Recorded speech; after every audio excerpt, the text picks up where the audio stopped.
Hello Capricorn, Sun, Moon, Rising, and Venus signs. Kamusta kayo? Sana po ay nasa mabuti kayong kalagayan. Welcome back po sa Star Tarot. At kung bago kayo rito, welcome din po kayo. Please subscribe, like, share my videos, and leave me a comment kung nakaresonate po kayo. Thank you. So, yung first card ni Capricorn, we have the Three of Wands, we have Queen of Pentacles and Eight of Pentacles. So, napakagaganda nito, napakasiswerte, no? Lalo-lalo na related sa trabaho, career, business, expansion. You know, this is really beautiful. Unahin na natin si Three of Wands, no? Meron din travel energy ito si Three of Wands. Kaya po pwedeng, ang iba sa inyo dito, merong travel na magaganap, merong gagawing pagta-travel dito, and this travel could be related, no, sa ano, sa inyong negosyo. Maaaring related yan sa career ninyo, 'di ba? Baka it requires you to travel a lot, 'di ba? Sa inyong career, pwedeng ganun din ang ganap. Pwedeng expansion ito, no? Pwedeng sa pag-aaral or pwedeng sa pag-aaral, pwedeng sa negosyo ninyo, gano'n, no? So, good luck sa'yo. And, merong iniintay, no? Baka ang iba sa inyo paano na, paalis na, pa-travel na talaga. Baka babiyahe na kayo, baka nag-aantay na lang kayo ngayon ng schedule ninyo ng magbabiyahe or maybe naghihintay kayo ng mga ano ninyo, tawag diyan, yung mga papeles, travel documents, mga ganyan, no? So, maaring yun na ang inaantay ninyo rito. So, whatever the case may be, for some of you, Capricorn, maaaring ang iniisip ninyo dito is moving forward in your life. So, maaaring meron din kayong mga binabalak, no, na kunyari, you want to put up a business. 'Di ba? So, siguro ngayon, ano na kayo, nag-aantay na kayo ng divine timing. 'Di ba? Maybe handa na rin kayo, mga kakailanganin niyo nakahanda na. It's just that divine timing ang gusto ninyong maramdaman, no, na this is it, no, this is the time. Kasi implementation stage nyo na, no? Kasi maaaring pinagplanuhan nyo ng lahat, 'di ba? So parang nakikiramdam kayo at nag-aantay na lang kayo na ng pwedeng nagdadasal kayo na bigyan kayo ng sign, 'di ba? Kung ito na nga ba ang tamang panahon. So, maaaring yun ang inaantay ninyo. With the Queen of Pentacles, this is abundance and prosperity energy. So, napakaganda rin kasi po pwedeng meron dadating dito ng opportunity sa inyo na pwede ninyong pagkakitaan. Po pwedeng meron kayong skill, meron kayong talent, or meron kayong spiritual gifts, 'di ba? Na po pwedeng yun ang magagamit ninyo sa ngayon. Baka may opportunity kayo na magagamit ninyo yan at pwedeng yun ang pagkakitaan ninyo. Po pwede rin na trabaho talaga to. Maaaring merong mag-hire sa iyo or baka nag-a-apply kayo ng trabaho at yun ang panggagalingan ng income ninyo, pwedeng ganun din ang ganap, no? So, definitely there is going to be an opportunity for you na magkaroon kayo ng abundance and prosperity, you know, very soon. Kasi meron pa parating na offer dito. Meron pa parating na oportunidad, no, na siyang magdadala ng pera sa inyo rito. And si Queen of Pentacles also is mother archetype, no? Kaya, 'di ba, yung mga nanay natin maalaga, ang mga nanay natin masakripisyo, they're very nurturing, they're very concerned sa mga kapamilya, gano'n trabaho ng isang nanay, 'di ba? Gano'n sila. Kaya maaring gano'n din kayo, 'no, sa pamilya ninyo. Maaari din na kayo isa ng nanay, 'di ba? Or pupuwede rin na hindi kayo biologically nanay talaga, hindi pa kayo nagkaanak or wala kayong anak, pero you are assuming the role of being the nanay sa pamilya. So, maaaring may gano'ng ganap ang iba sa inyo, Capricorn. Okay? So, that is also possible. So, yun. And we have the Eight of Pentacles. Eight of Pentacles is about paghahanap buhay. Diba? This is about mastering your craft. Diba?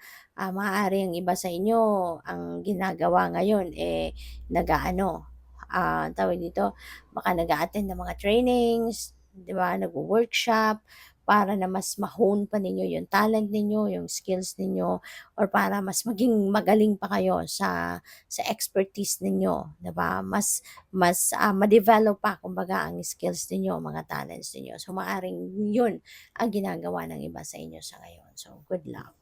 So, by the way, maraming salamat for subscribing. And if you haven't subscribed yet, subscribe na kayo. And also, maraming salamat din for not skipping the ads. Malaking bagay po yan sa akin. And also, please click the join button sa baba ng video kung gusto po ninyo na mag-join sa membership. Okay? So, tingnan natin kung anong ganap. We have Jade. Wow. So, maganda to. This is a good sign, Capricorn. Kasi yung Jade, 'di ba, pampaswerte ito eh. Pang-attract ito ng prosperity and abundance. Kaya sabi din dito, I am incredibly lucky. So, talagang siswertehin kayo. I always have plenty of money with plenty to spare. So, talagang prosperity and abundance, no? Ang energy na dinadala ng card na to sa inyo, yung message na to. So, most likely meron talagang paparating, 'di ba, na blessings, financial blessings sa inyo na siyang magdadala ng kasaganaan sa buhay. So, sabi dito, improve visualization ng positive outcome. Okay? Dagdagan mo daw pa or i-improve mo pa yung pag-visualize ninyo. 'Di ba? Kasi baka ang iba sa inyo talagang ini-imagine ninyo kung ano yung gusto ninyong mangyari sa buhay mo. And you know what? Yung visualization is one powerful tool din yan of manifestation.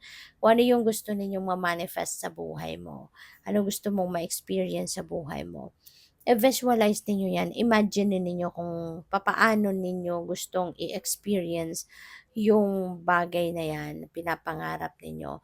At ilagay ninyo doon ang inyong sarili. Imagine ninyo na nandun kayo. Let's say for example, gusto mo na magkaroon kayo ng white SUV. 'Di ba? Gusto mo na magkaroon ka ng white SUV. So imaginein mo yung brand new na SUV, imaginein mo anong anong ano talaga, anong brand at saka imaginein niyo na kung gusto mo na ikaw ay nakasakay lang, ikaw ang passenger, or ikaw ang driver. So ilagay mo 'yon sa imagination mo kung ano man ang gusto mong gawin, 'di ba? Ilagay mo diyan and as if ini-enjoy mo, ilagay mo yung sa visualization mo yung ini-enjoy mo siya, excited ka, masayang-masaya ka with all the emotions, no? Ilagay mo diyan sa visualization mo. At you know what? One day you will see. And it is going to happen. One day you will see that you will experience it. 'Di ba? Yun ang yun ang technique na dapat ninyong gawan when you are trying to visualize something, when you are trying to manifest something. Kasi I'm telling you that is very effective. Okay? So, attract good fortune and good luck, improve financial status, and activate your millionaire mind. So, always think positive. Positive mindset dapat kayo. At saka, think abundant, no? And think prosperous kasi eventually yun ang mangyayari. Diba? Kung ano nga ang iniisip natin, yun na ang mangyayari sa ating 3D reality. Pero yun, kailangan mong i-align din ang energies mo, no? Doon sa kung ano man ang mga minamanifest mo. Diba? Kasi kailangan mong naka-align ang actions mo, no? Hindi naman pwede na magvi-visualize ka lang na magvi-visualize tapos hindi ka rin magte-take action. So, kailangan din yun. Okay? So, we also have the apophyllite. Wow, I meditate regularly. I am insightful. My connection with universal wisdom guides me daily. Kung meron kayong apophyllite, no, na crystal, na crystal, magagamit ninyo yan. Magagamit ninyo yan sa pagma-meditate kasi nakakatulong yan na mas mag-attract, no, ng mabilis sa mga guidance ng universe, sa mga downloads na binibigay sa iyo ng universe, mabilis din yung ma-access ito. 'Di ba? Mapipick up ninyo agad kung anong ibig sabihin ng mga mensaheng 'yan, okay? And sabi dito, access all information and knowledge available, remember past lives as needed, improve clarity during meditation experiences, stay centered, maintain a quiet mind. You know yung apophyllite na to, kung meron kayo, gamitin ninyo 'yan sa pagme-meditate, no? At mabilis itong makahatak ng clarity. Okay? Mabilis siyang, kasi malakas, no, yung vibration ng energy nito. This is one crystal na super lakas ang vibration niya. Kaya, best itong gamitin during meditation. Hawakan nyo lang yan kapag nagme-meditate kayo, or ilagay ninyo yan sa crown chakra ninyo, sa may ulo ninyo, yung ganun, or sa tabi lang ng ulo ninyo, or mas, ako ang ginagawa ko, hinahawakan ko lang siya. And you can, you will see the difference talaga nang nagme-meditate kayo na hindi ninyo kasama ang isang apophyllite. Mabilis, no, mabilis maging malinaw ang takbo ng isip ninyo. Okay? So, good luck. Thank you for watching. Love and light. Namaste.